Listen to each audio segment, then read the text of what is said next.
c'est lorsque pour des raisons médicales ou médico-psychosociales, avec le patient, on se rend compte qu'il n'est pas en mesure de fréquenter l'école à temps plein, tout simplement. Qu'il a besoin de temps pour se soigner, pour se reposer, qu'il y a des symptômes qui l'empêchent d'aller à l'école. Mais ça vise aussi à ne pas favoriser une absence complète. Et donc, avant de mettre un adolescent en difficulté pour des raisons médicales en absence complète, on évalue avec lui la possibilité de réduire son temps de fréquentation scolaire pour lui permettre de mettre en place des choses, que ce soit des consultations, un traitement, des temps de repos pour se soigner.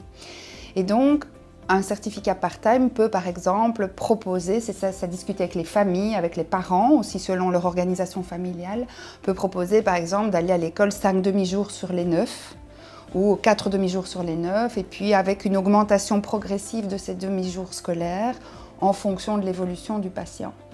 Donc c'est si vous voulez, un intermédiaire entre je vais à l'école tout le temps ou je ne suis pas capable du tout d'y aller. Il y a parfois moyen de ne pas décrocher les élèves de leurs cours, mais leur permettre d'aménager le quotidien pour qu'ils se soignent, notamment dans les troubles fonctionnels, dans les troubles alimentaires, dans les maladies chroniques où ils sont très sollicités par les structures de soins.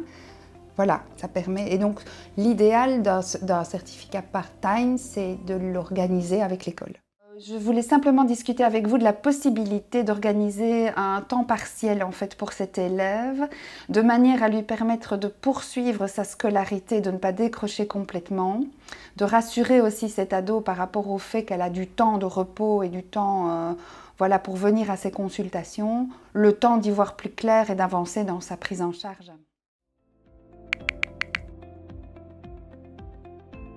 On ne fait pas un certificat part-time en disant que l'ado va 5 demi-jours par semaine sans rien mettre en place sur le côté. Donc le but n'est pas qu'il reste à la maison sans rien faire. Le but est de savoir ce qu'on va faire des demi-journées libres. Si c'est du soin, si c'est des consultes, ça peut être du repos, mais alors on est d'accord qu'il y a des choses qui doivent se passer. Nous, on fait des contrats avec nos patients, donc on doit les revoir très régulièrement pour être sûr que les choses soient faites et travailler avec le réseau pour être sûr que voilà, l'adolescent avance. Donc, on fait un plan de soins avec le patient. Et très souvent, ça m'arrive de demander un agenda de la semaine. Quel demi-jour on va à l'école et quel demi-jour on est libre pour aller à la consulte ou pour voir un ostéopathe ou pour se soigner. Que pour des raisons, tu n'es pas capable de fréquenter l'école à temps complet, donc tu iras 5 demi-jours. On se revoit, écoute, on est jeudi, tu vas faire ça la semaine prochaine, on se reverra début de la semaine suivante. Et alors, en attendant, tes parents vont contacter la direction pour voir quels sont les demi-jours où tu iras.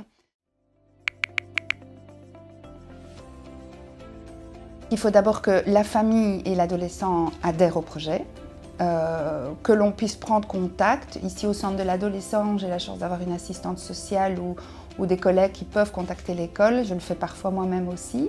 De toute façon, c'est important que l'école ne reçoive pas un certificat part-time sans explication du projet. Et puis, une fois qu'on décide d'un certain nombre de demi-journées scolaires et d'un certain nombre de demi-journées de repos, on doit réévaluer très régulièrement le certificat. Ça, ce n'est pas un certificat qu'on va rédiger pour 3 mois.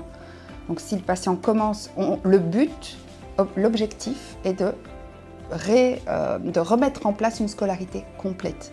Et sur le certificat part-time, il faut le mentionner. Actuellement, le patient n'est pas capable de fréquenter l'école à temps plein.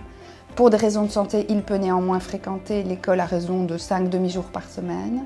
L'objectif étant une augmentation progressive du temps scolaire, permettant dans l'entretemps de se soigner. Voilà, donc là ça paraît clair. Et puis toujours à nouveau dire qu'on est disponible pour en discuter de vive voix.